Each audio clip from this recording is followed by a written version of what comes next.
Going live. It says I'm live. There are, I think, 2 people in the chat right now. If you can hear me, just give me like a thumbs up or a hello so I can see that, you guys can hear me and everything's good to go. Otherwise, we are going to get this lesson started for today. Reminder again, Google Classroom. Make sure you check out the benchmarks that were assigned. If you guys are cohort 1, so cohort 2 right now should be working on their benchmarks.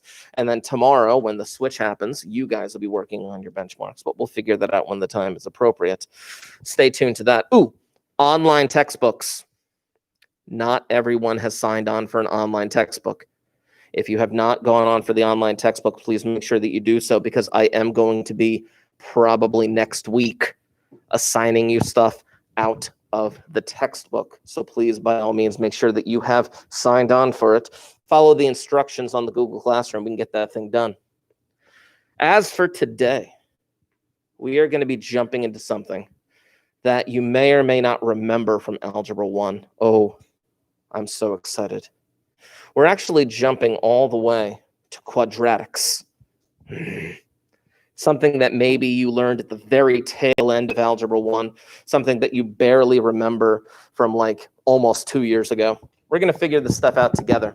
So if you would, ladies and gentlemen in the classroom, ladies and gentlemen in the chat, if I can't see it, still no one has commented that they can hear me. I can see the microphone thing going. Whatever. I'm going to need those notebooks out and open. Do it now. Watch feet. It's the one drawback to the microphone. It actually just hits your feet right there. Yes. As a side note, in terms of a classroom procedure, when I do say I want those notebooks out and open, I want those notebooks out and open. Keeping an organized notebook is very important to your success in this classroom.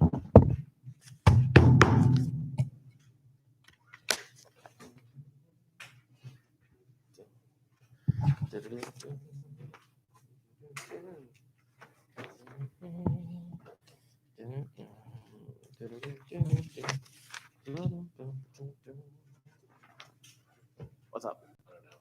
I can get you one. You got a notebook? I can get you. I got you stuff. Don't worry. You need one? Dude. You need one? Dude. Hold on. Kidding me? I got you guys covered. Keep it. Oh, I'm totally sorry. That was a bad throw on my part. You keep it. You keep it. Keep it as your organized mathematical notebook. These are in my budget for the year. These are brand new. These are brand new. Organize them. Keep them. Bring them in. Mathematics is not a class that is simply done by watching it. In fact, I'll give you this little speech now since it's on my mind. Mathematics is not a class that is done by simply watching it. Oh, I have someone who just said, hey, cool. Did I ever tell you? I don't know if I told you guys my basketball example. No? Look at me. Clearly, I look like a great basketball player, correct? Don't lie. Don't lie. Come on. I could sit in a class and learn how to play basketball. I could sit in one of those desks and I could watch some demonstration. I learn better just by watching anyway. I got to absorb the information. So the teacher comes in and they show all sorts of great things. Diagrams, strategies, teaching me how to play basketball. They show videos. They bring in guest speakers. They do all of the science behind it, teaching me how to play basketball. And then the day of the test comes. And they bring me down to the gymnasium and they hand me a ball and they say, go ahead, make a basket. What is most likely going to happen? What's most likely going to happen? I'm going to miss. Most likely. I might make it, but most likely I'm going to miss. Why? I learned it all. I watched it all. I saw it all. How come I'm going to miss? You got to do it yourself. You got to actually do it. You got to practice. You actually have to go out there and get your hands dirty and get the feel for things and move things around yourself in order to succeed. That is mathematics. You have to get your hands dirty. You actually have to do it in order to succeed in it. I don't know if any of your Algebra 1 or geometry teachers ever taught you that stuff.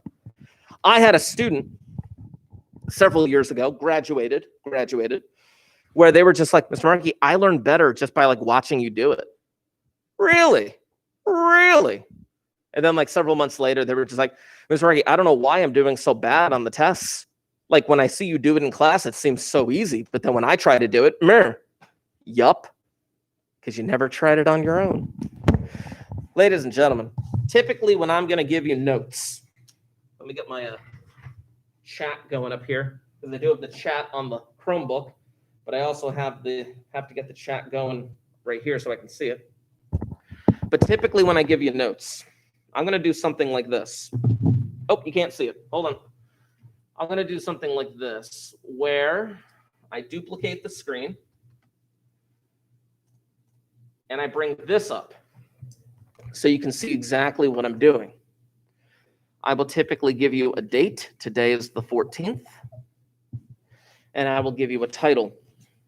Let's call it a reintroduction to quadratics and factoring. I'm going to suggest that for your notes, that you keep them organized. Write down the date, write down the title, keep them organized so that you can easily see where things are. Typically, I'm going to do something like this for you so that you can stay organized. Now, if there was ever a need to go back to these notes, you know exactly what date they were taken on. You know exactly what title they have. You know exactly what they're covering. Same thing with the videos. I'm going to try and title the videos in a similar fashion with the date so you can kind of match those up one for one. It's going to be nice. And yes, by all means, whatever you guys need, pencils, erasers, paper, whatever you need, take it and keep it. It's yours. Absolutely. Oh, except don't take like the pencil sharpener. I'd really be mad and throw something at you. Anyway, let's talk about something basic. Something basic. If I were to say factor the number 45. If I were to say factor the number 45, this is going way back when. This would be the implication where you would have to create something called a factor tree, in which you would break the number down as far as it could possibly go. Where this is something, I think you learned this in like middle school or some junk like that, where it's like, okay, I can break that down to be like, well, you could say either 9 and 5, or you could say 15 and 3. I'm going to say 9 and 5 because that's the typical way that people would do that. And then I could break that thing down farther. I could break down the 9 to be a 3 and a 3. You break it down as far as it can possibly go. You break it down to what we call the prime factors. These are prime factors. These are prime numbers. And ultimately, when you get down to the end, you get something like this, where 45 is equal to 3 times 3 times 5. And this is what we call factored. Now, just to be very clear, because I know this question is probably popping up in some of your minds. Somebody asked me the question, Mr. Markey, do I have to write this down? And I'm going to say, your notebook is your notebook. You are keeping your notebook. I am not going to be checking your notebook. But if I write something down, I consider it to be noteworthy. It is noteworthy if I write something down. So if you ever have to ask, should I write this down? Well, did Mr. Markey write it down? Because if Mr. Markey wrote it down, you should write it down. That's my rule of thumb. But this is the factored form.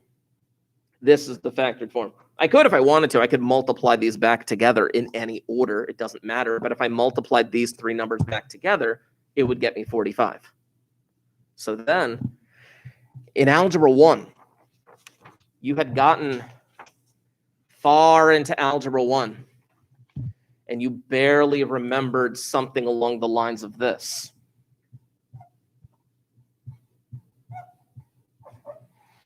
A quadratic. A quadratic has a certain form to it that I'm going to remind you of in a little bit. A quadratic, if you were to graph it, and I can kind of show you this right here. I'll zoom in a little bit. A quadratic, let me reset this actually. No, I don't want to reset this. I want to actually do this. There we go. Good. A quadratic has a certain form, and when you graph quadratics, they typically have this kind of shape to them. They have a U shape to them. These are called parabolas. Again, hopefully this is reminding you of some of the stuff that you might have seen in Algebra 1, and I want to emphasize seen in Algebra 1. I highly doubt that anyone remembers everything, that everyone learned everything that there possibly could be about quadratics. Quadratics are the bread and butter of Algebra 2. We are going to be spending a lot of time with quadratics and higher level polynomials. I'm excited. But this is the quadratic that we're faced with. Here's the goal of today. The goal of today is to be able to take a quadratic like this and to break it down just like we did the 45. But instead of breaking it down to numbers, we would break it down to something like this.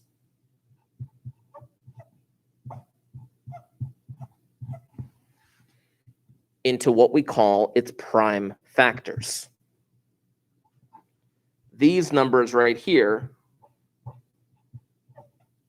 are what we call the factors. The prime factors of a quadratic are very similar to prime factorization. Prime factorization is breaking a number down as far as it can possibly go. Now, you may remember how to do this. You might remember how to do this. That's okay. You don't have to right now. I'm going to show you. I'm going to show you how this works. I'm going to give you a strategy as to how this works. But right now, all that I need you to recognize is the fact that these two binomials, for the lack of a better term, represent the factors of this original quadratic. In fact, furthermore,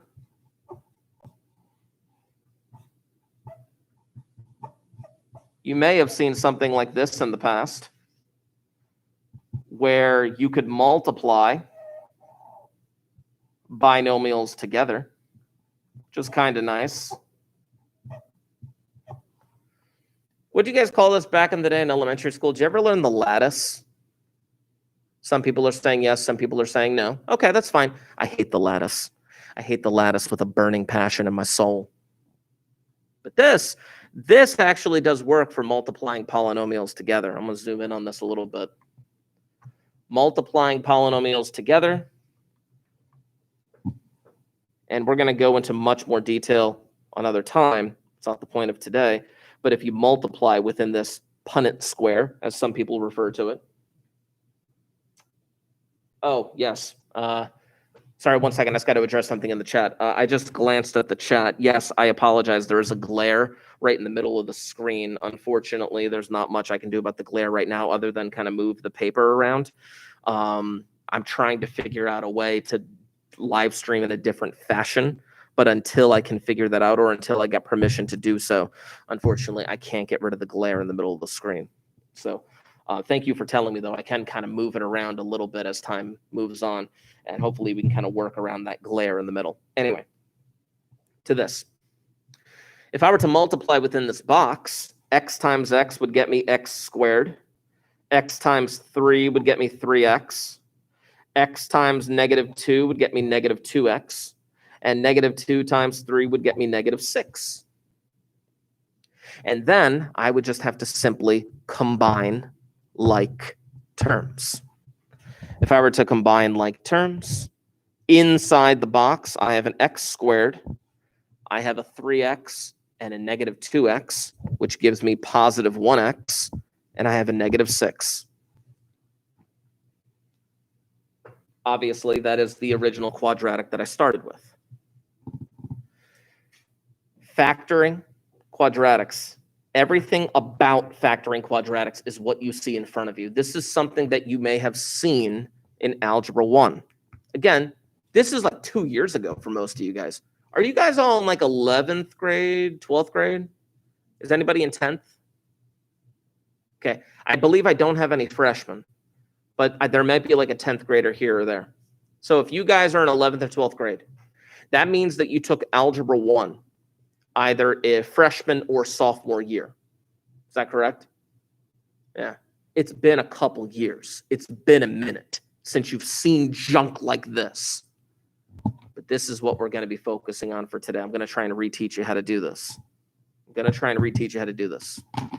Think of it in this fashion. Factoring. This is factoring right here. I'm going to show you how.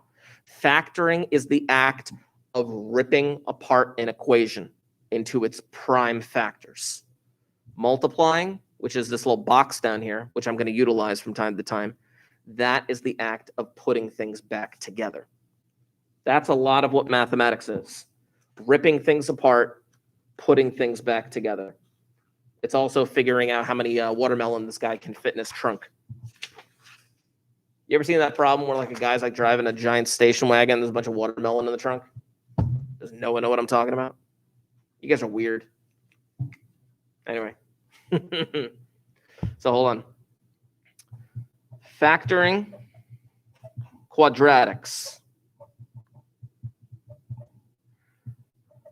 is, quote, breaking down, end quote, equations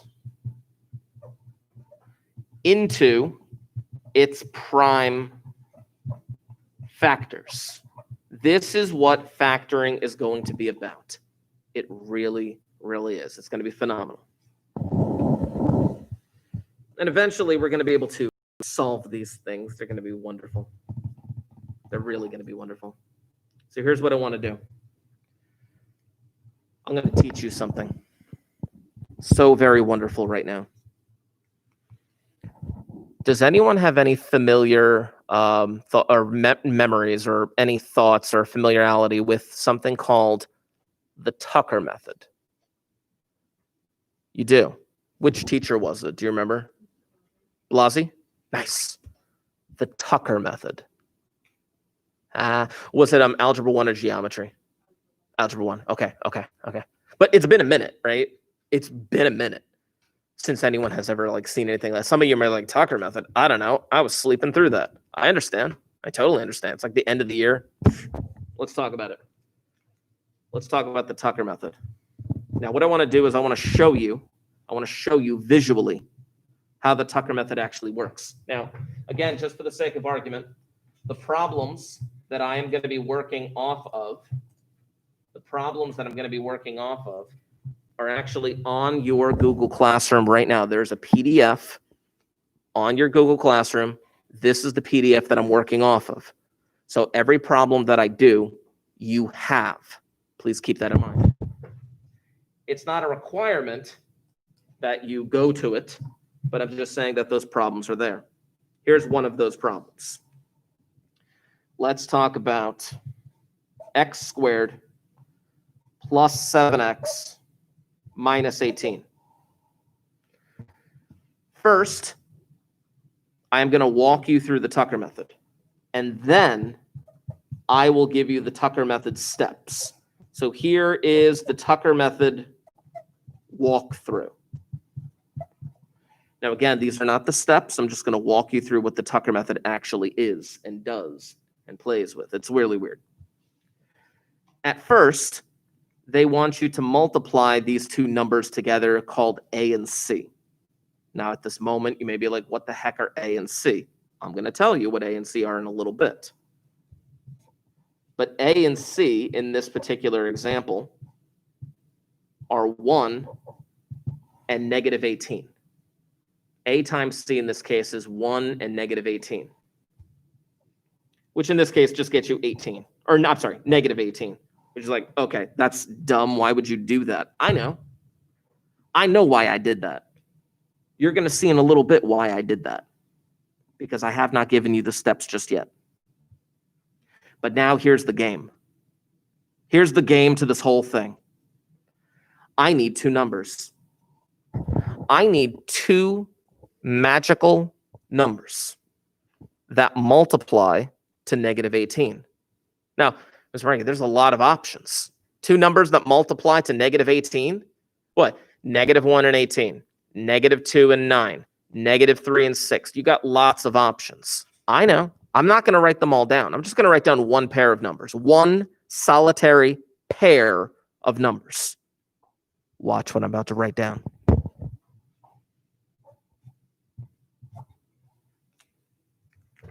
Nine and negative 2. Let me see if I can fix a little bit of that glare while I ask my following question. See if I can fix some of that glare. I don't know, maybe a little bit.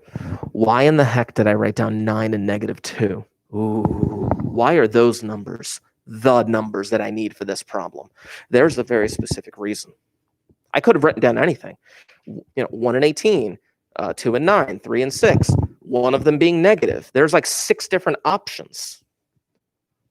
Why those two? Ooh. Question. Do these two numbers multiply to negative 18? What else do they do besides multiply to negative 18? What do they add up to? What do they add up to? 7. There's a reason. There's a reason why that happens.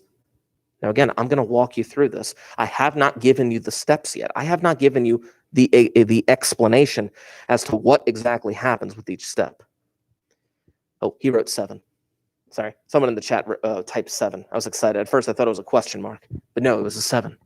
But there's a reason why that's so important, and we're going to get into those details. But once you find those two magical numbers, you're going to put them into what I call a T-chart. And you're going to put those two magical numbers into the bottom of the T-chart. What am I going to put into the top of the T-chart? Well, temporarily, I'm going to put a 1x and a 1x.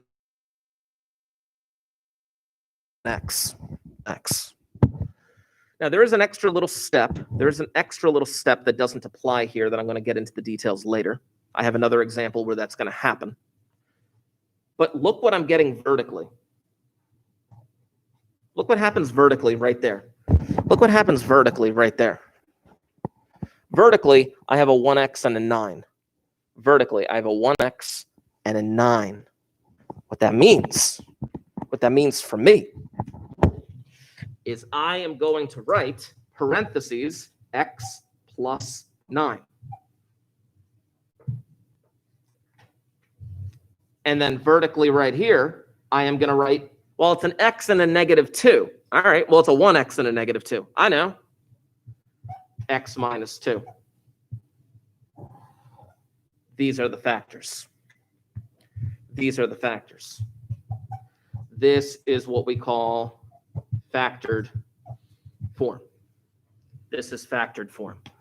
Now, again, I have not given you any of the steps. I have not explained what exactly is happening here.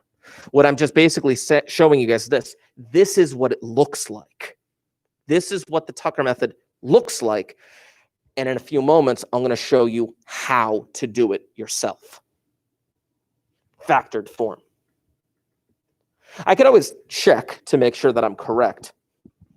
I could multiply these two things back together. And if I multiplied those two things back together, which I'm not going to put this into my notes. I'm not putting this into my notes. So technically, if I don't write it down in my notes, it's fair game. You don't really have to. But if I multiplied these two things back together, I should end up with what I started with, which in this case, there's an x squared, a 7x, and a minus 18, which is exactly what I started with. This factored form is going to be so important moving forward. It's going to be amazing. We're going to get there. Let's talk about the steps of the Tucker method. What is going on? Why is it happening? Let's go through it a piece at a time. The Tucker method, once you get it down, Once you understand the steps of the Tucker method, it will become easier. Trust me when I say that. Steps for Tucker method.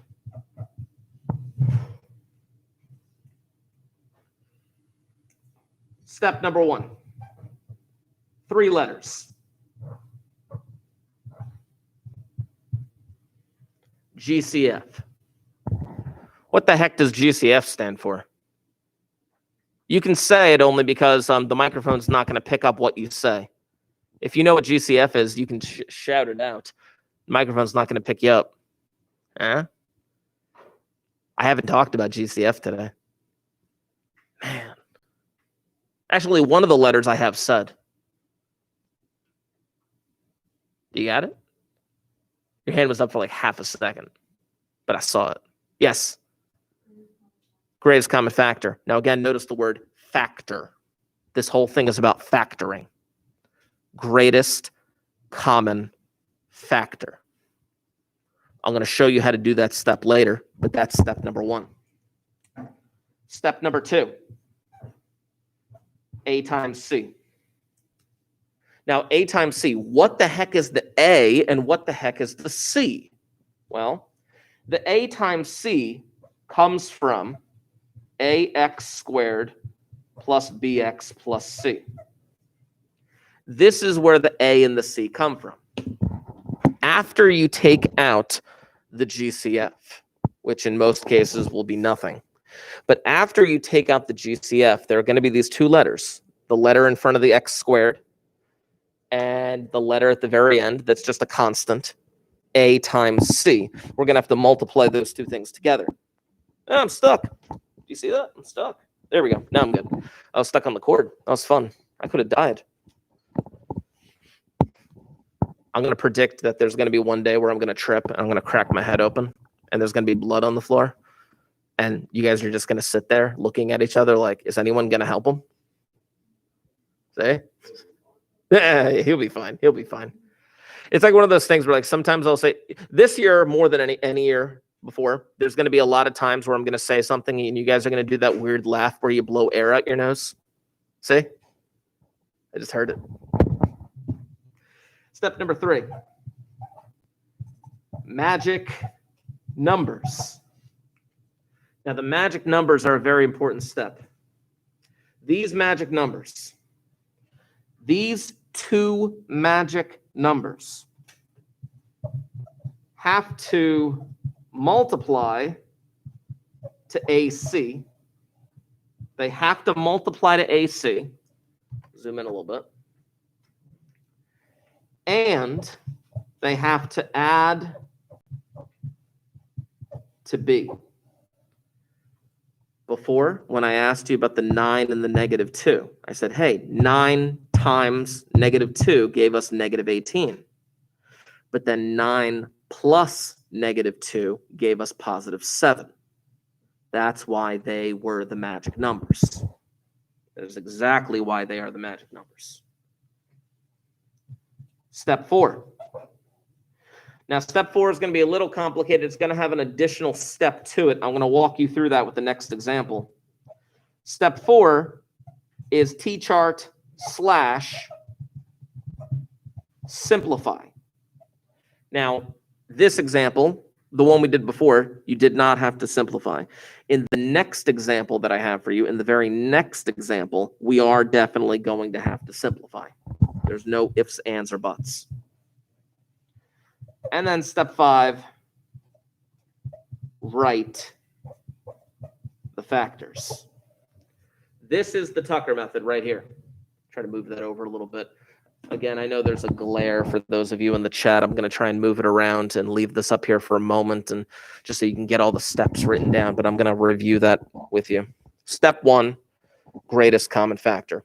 You're going to have to take out a greatest common factor if there is one to take out.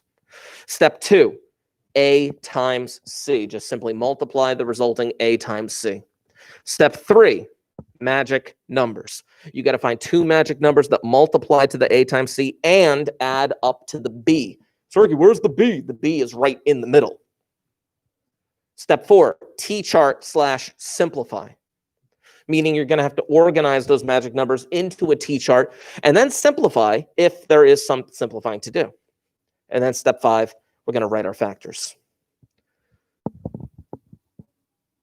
Somebody said, sup, guys. That's weird. Anyway, back to this. Is it weird that when I think of people like in the chat, I think them as like tiny little ants? I don't know. It's just weird. Let's look at the example. The example that I want to do is actually number 8 off of that worksheet. Let's walk through this example. 2x squared minus 3x minus 5.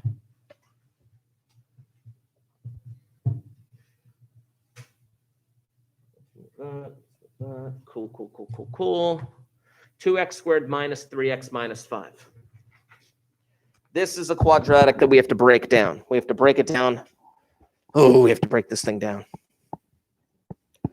Step number 1, greatest common factor. Now, when I'm talking about greatest common factor, you have to look at the coefficients and you have to look at the variables. When I'm talking greatest common factor, you have to look at the coefficients, you have to look at the variables. In this case, first, let's look at the coefficients. The coefficients are the numbers. We have a 2, we have a 3, and we have a 5. When I say greatest common factor, you're looking for a number that you can divide out of all of them. When I'm talking greatest common factor, you're looking for a number or a variable that you can divide out of all 3 terms. In this case, 2, 3, 5, the greatest common factor is 1. And since the greatest common factor is just a 1, there's nothing you can do. Don't answer this out loud. Don't answer this out loud. But what happens when you divide by 1? When you divide by 1, nothing happens. So I'm just going to leave that there. Variables, the only time you would take out a variable is if all 3 terms had a variable.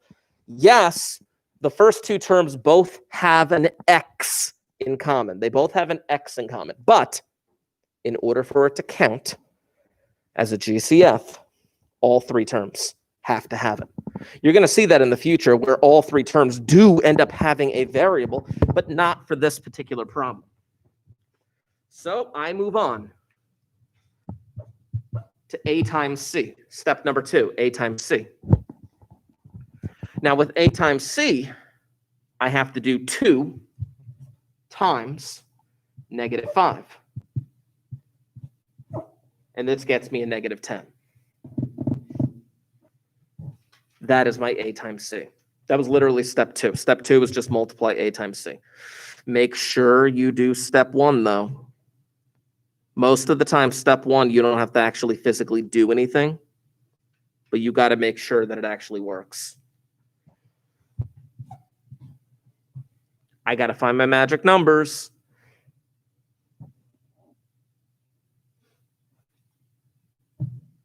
Who is this person? There's a person in the chat being belligerent. I don't know if I should actually just kick them out. What do you think?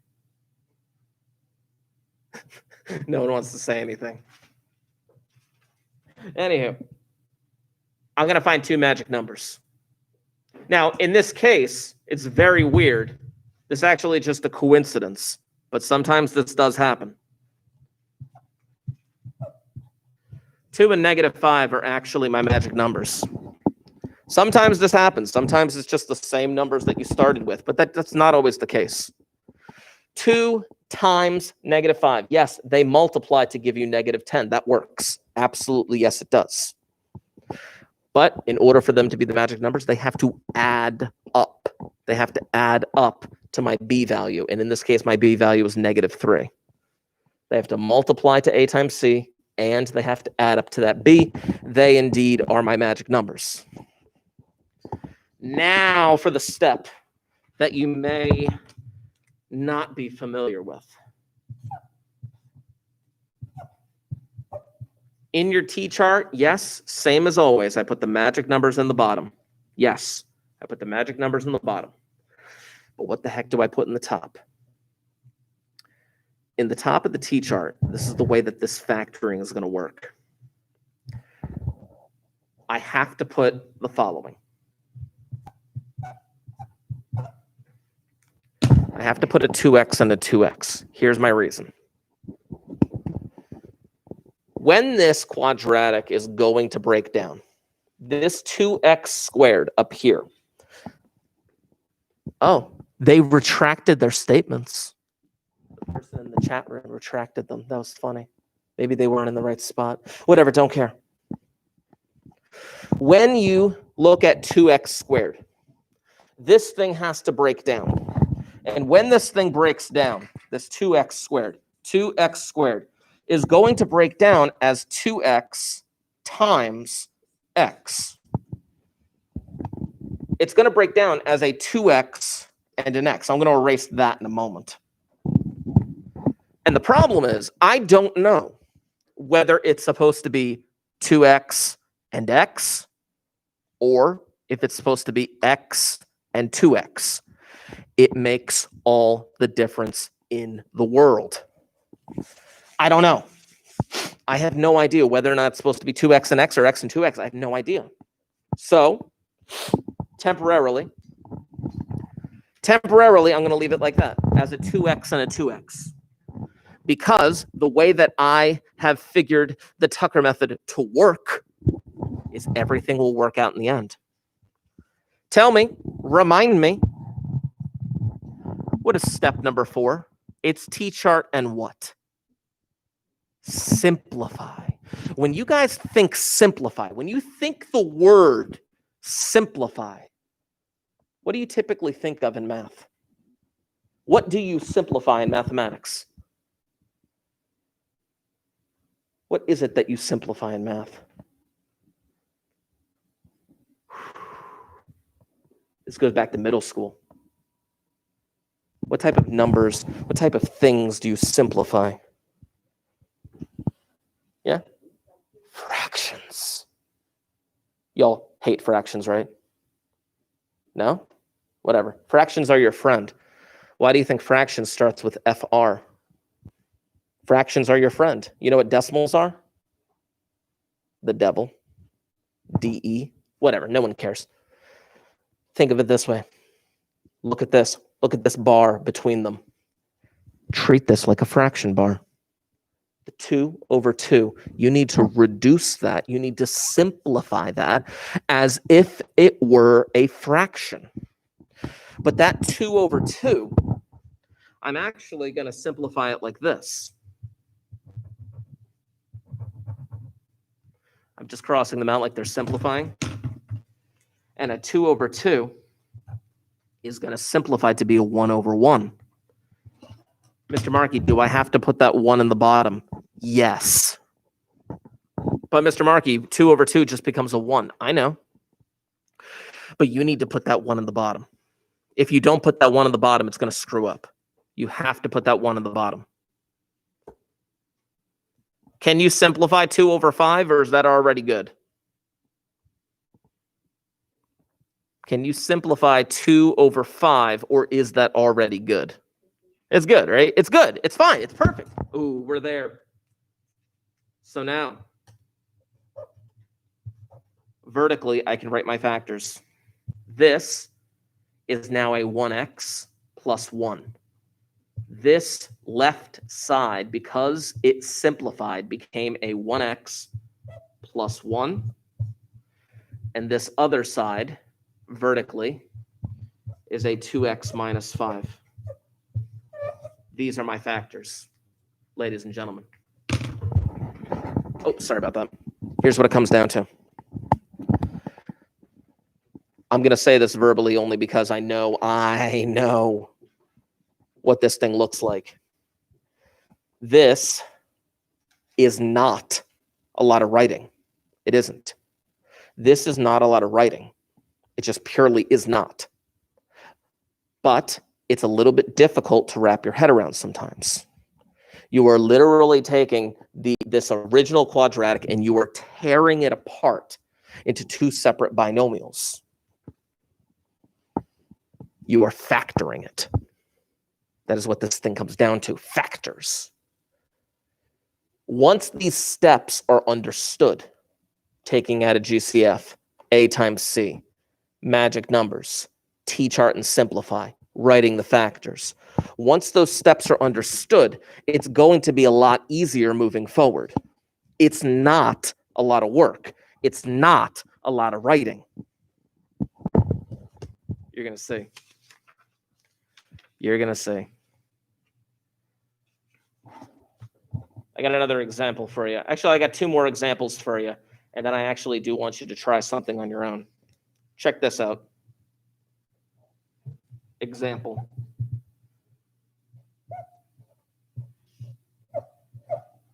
X squared minus 100. Looks simple enough. I got to break this thing down using the Tucker method. I got to rip this thing apart into its prime factors. What's wrong with it, though? Is there something wrong with it? Does it look strange? What's so strange about it?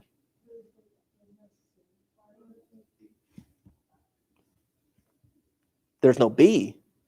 Because remember. AX squared plus BX plus C. The B is always with the X, or whatever singular variable there is. The A is always with the variable squared, and the C is always the constant, just kind of by itself. Yeah. So what is the B value? You don't seem confident.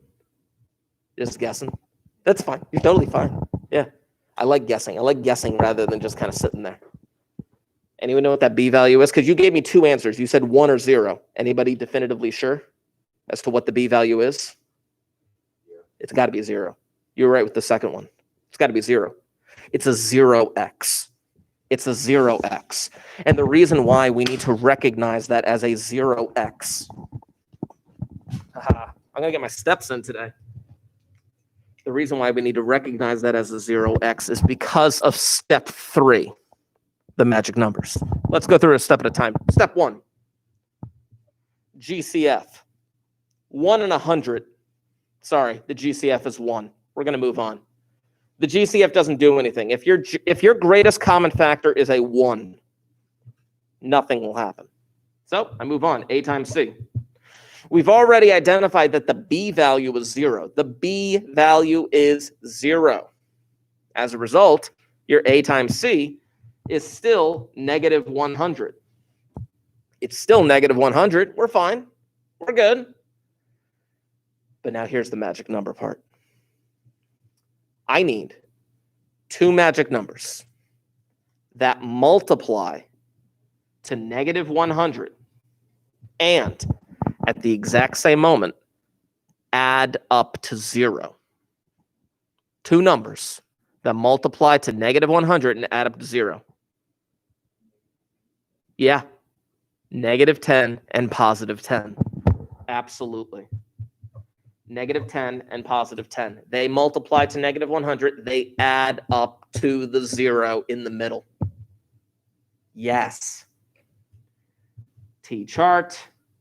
Negative 10 and 10. It's a 1x and a 1x.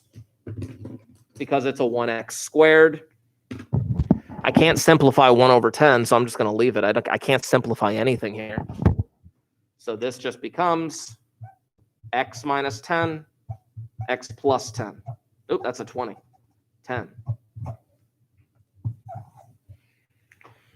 Here's the wonderful thing about the Tucker method.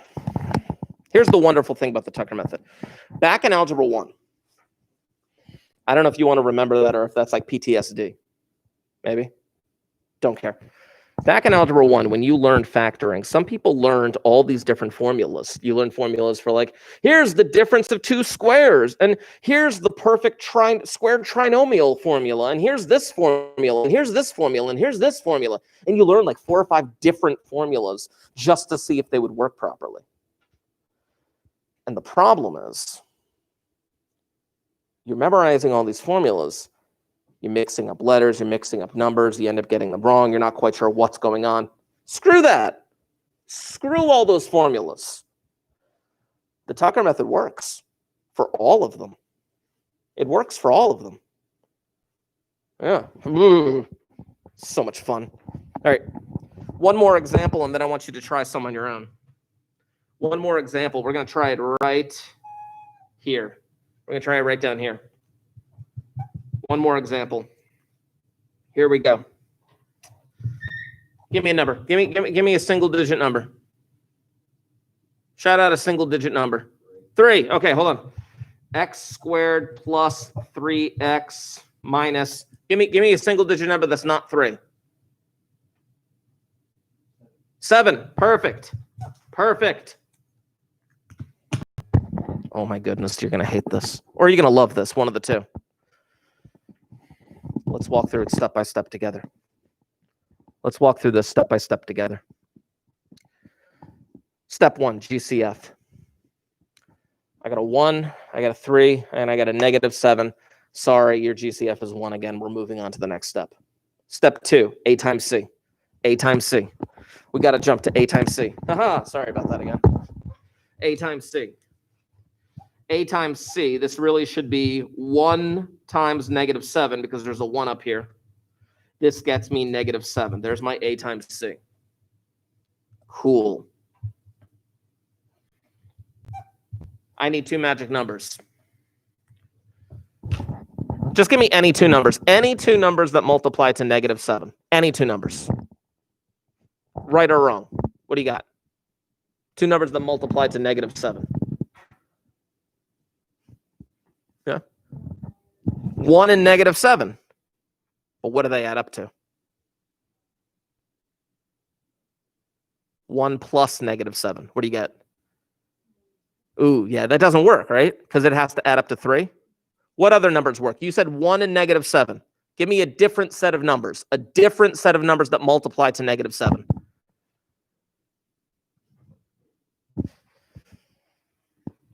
A different set of numbers that multiply to -7. I can write them up here.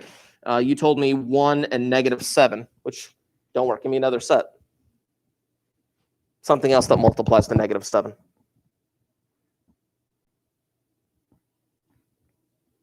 Just switch the negative to the other side. Do those multiply to -7? Yeah. What do they add up to, though? What do they add up to? 6. Are there any other numbers? Neither of those worked. Neither of those worked. They don't work. They have to add up to 3. They have to add up to 3. I can't. No other numbers exist. I have exhausted all possibilities. I have tried everything, and no such numbers exist. Uh-oh. No such numbers exist. Uh-oh.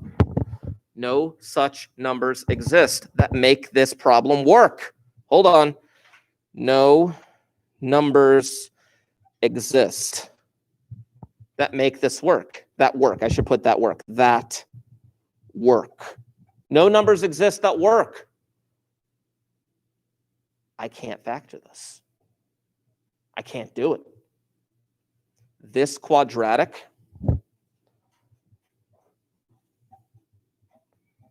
is not factorable. This quadratic is not factorable. And ladies and gentlemen, that is the answer to this particular problem. It's just not factorable. I walked through the steps. I did GCF. I did A times C. I tried to find my magic numbers, but no such magic numbers exist for this particular problem. As a result, it's not factorable.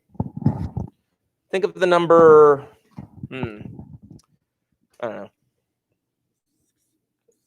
23. Give me 2 numbers that multiply to 23.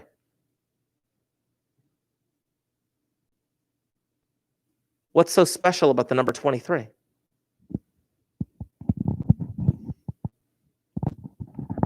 Five letters, starts with a P, ends with a rhyme. No one wants to say it. What is 23? What type of number is it? I just spelled it out for you. Yeah? It's a prime number. By definition, a prime number cannot be broken down. A prime number cannot be factored. This is what we call a prime quadratic. Oh, it's so amazing. I love it. I love it. I love it. I love it. Okay. Here's what I want you to try. I'm going to give you a couple of problems here. And I want to see what you can do with them. I'm going to give you 2 specific problems. And I want you in class and you at home to try these 2 problems. And I'm actually going to split my paper. I'm going to split my paper down the middle so you can see these 2 problems side by side. Here's the first one. 4x squared plus 4x minus 15. What I'm going to do is I'm actually, for both of these problems, I'm going to walk you through steps 1 and 2. Just 1 and 2. And then I'm going to have you do the rest on your own. The next problem I'm going to have you do is 4x squared plus 4x minus 24. I'm going to walk you through the first 2 steps. Step 1, greatest common factor. Mr. Markey, look, they both have 4s in common. Yay, they both have 4s. Does a 15 have a 4 in it? Nope. You can't take a 4 out of that. You can't take 4 out of that. Your GCF is a 1, which means you got to do A times C. And A times C here would be 4 times negative 15, which gives you negative 60. Your job is then to find 2 numbers that multiply to negative 60 and add up to 4. Let me walk you through the first 2 steps of the next problem. Mr. Markey, look, they both have 4s in common.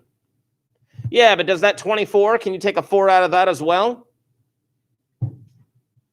Can you take a 4 out of a 24? Yeah, you can, absolutely. Which means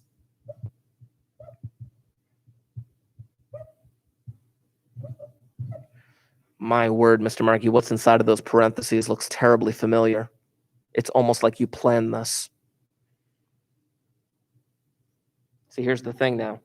With this second problem, my A times C is now a 1 times negative 6. Because now that I took out that GCF is just hanging out front. That gets me negative 6. Ladies and gentlemen in the classroom, ladies and gentlemen on the chat, what I would like you to do is I would like you to finish both of these problems. He said prime number. They said prime number. Yeah. I would like you to finish both of these problems. On the problem on the left, you have to find 2 magic numbers that multiply to negative 60 and add up to positive 4.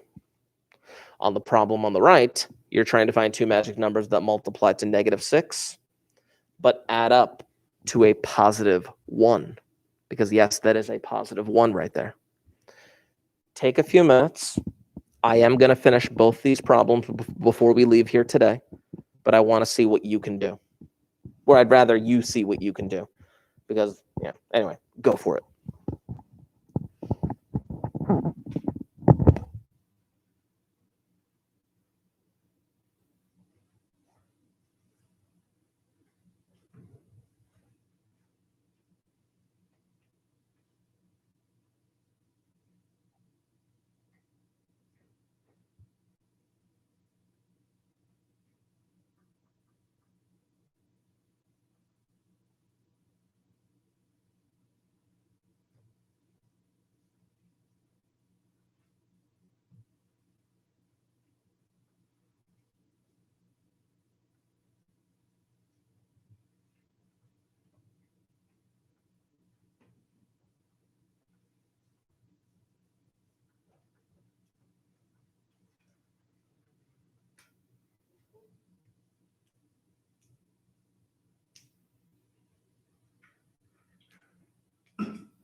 Now, there may be a couple things that we need to correct along the way.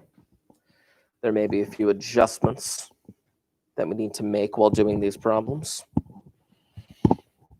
I feel like a stand-up comedian when I walk back and forth like this. I feel like I miss my calling. As people are like, Mr. Markey, you're not funny. I know, shut up.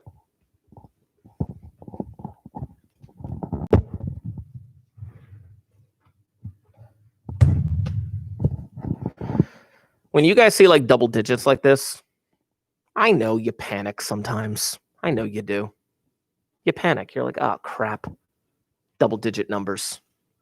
But this one actually had a fairly straightforward thing. And I saw it on a few of your papers. What are my two magic numbers for this problem?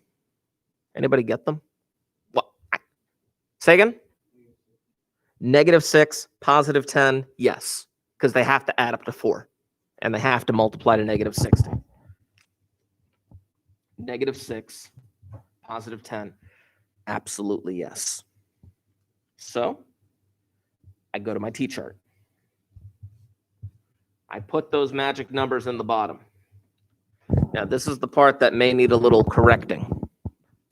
In the top of that T-chart, we have put slightly different things depending on the problem. See, the thing is, with this problem, I have a 4x squared up there. And since I have a 4x squared up there, I can break this down in a ton of different ways. I could do 4x and 1x. I could do 1x and 4x. I could do 2x and 2x. I'm not going to worry about any of that. Instead, temporarily, you're going to put a 4x and a 4x. Only temporarily, because it's T-chart slash simplify. It's T-chart slash simplify, which means I got to simplify that crap up there. Okay, let me zoom in a little bit. Move that out of the glare. Yeah, it's out of the glare. If I'm looking right here, I got a 4 and a -6. I got a 4 and a -6 up there. Yeah, they can all see that up there. Let me just fix that a tiny bit more. That's weird. I got a 4 and a -6 up there.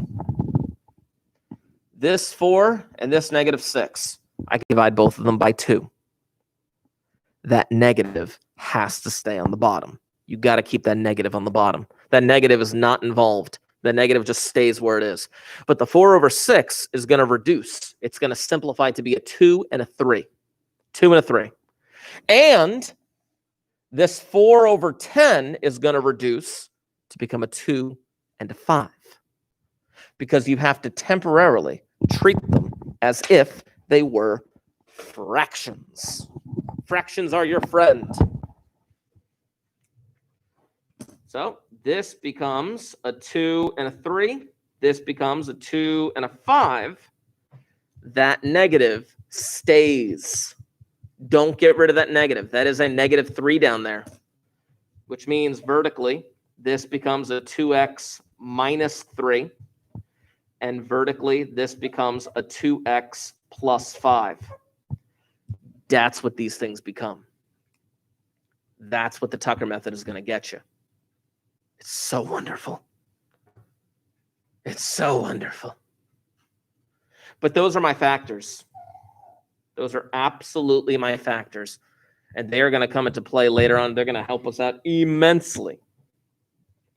Let's look at the second example.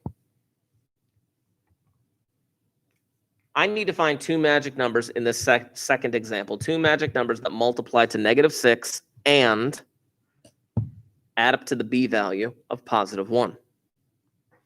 Which we did this earlier, kind of. Be what, a 3 and a -2? Yeah, 3 and a -2. Absolutely. But there's a lemon twist coming up. There is a lemon twist coming up. All right, T-chart. 3 and -2. This is a 1x and a 1x. This is a 1x and a 1x. Nothing simplifies. 1/3, 1/2. So this becomes an x plus 3 and an x minus 2. But here's the crazy part. Ooh, is it about this problem? Give me 1 second. I'm going to come to you first. Okay, but let me do my little spiel, and then I'm going to come to you first. if you left your answer like this, if you left your answer like this, I would mark it wrong. I would mark it wrong because you do not have the complete answer. You do not have the complete answer. Those are not all of the factors that we needed for this particular problem.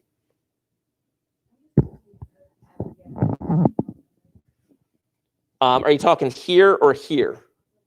Both of them. Okay. Let me finish my spiel here, and then I'm going to come back to it, okay? I promise. What's wrong with this answer? What is wrong with this answer? Why is it not complete? Do I have all the factors?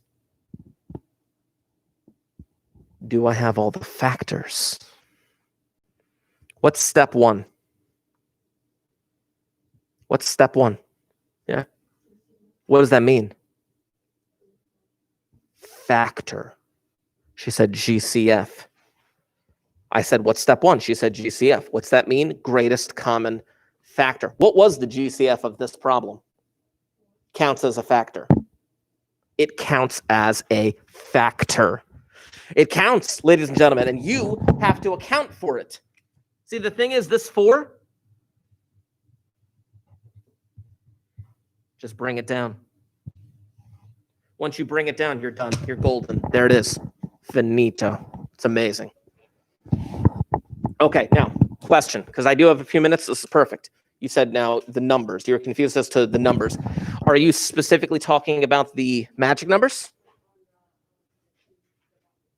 I'm sorry, say it again. This one. The T-chart. Okay, okay. Let me start with this one, and then I'll backtrack. Okay? On the T-chart, whatever magic numbers I get have to go in the bottom of the T-chart immediately once I have them. The top ones. Now, this started out as a 4x squared, right? But then we took out that 4 as a GCF, and it became a 1x squared. In this case, there we go. Since I have a 1x squared, in the T-chart, I'm going to do a 1x, 1x. Whatever number is there is what I'm going to break it to 1x and 1x. Now, watch this. Watch this. This was a 4x squared. There was no GC. I couldn't take out a GCF, so it stayed a 4x squared. I could not take out a GCF. And then, when I got to the T-chart, I wrote a 4x and a 4x. That's why.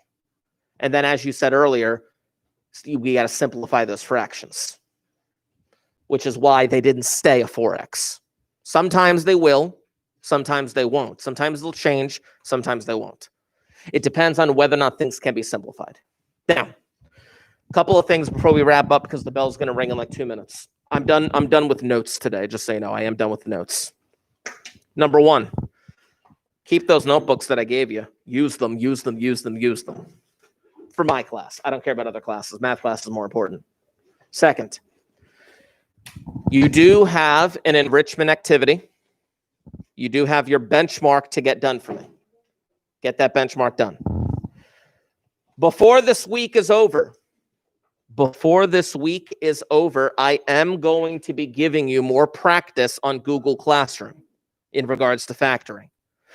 Before this week is over, I'm not going to visibly see you the rest of this week, but I am going to be giving you more practice. So basically, when my 8A classes are over tomorrow, I'm going to be throwing on an additional thing for you guys to get done. It's going to be something basically short and just like, okay, I can get the practice on this, but it's going to be practicing this skill.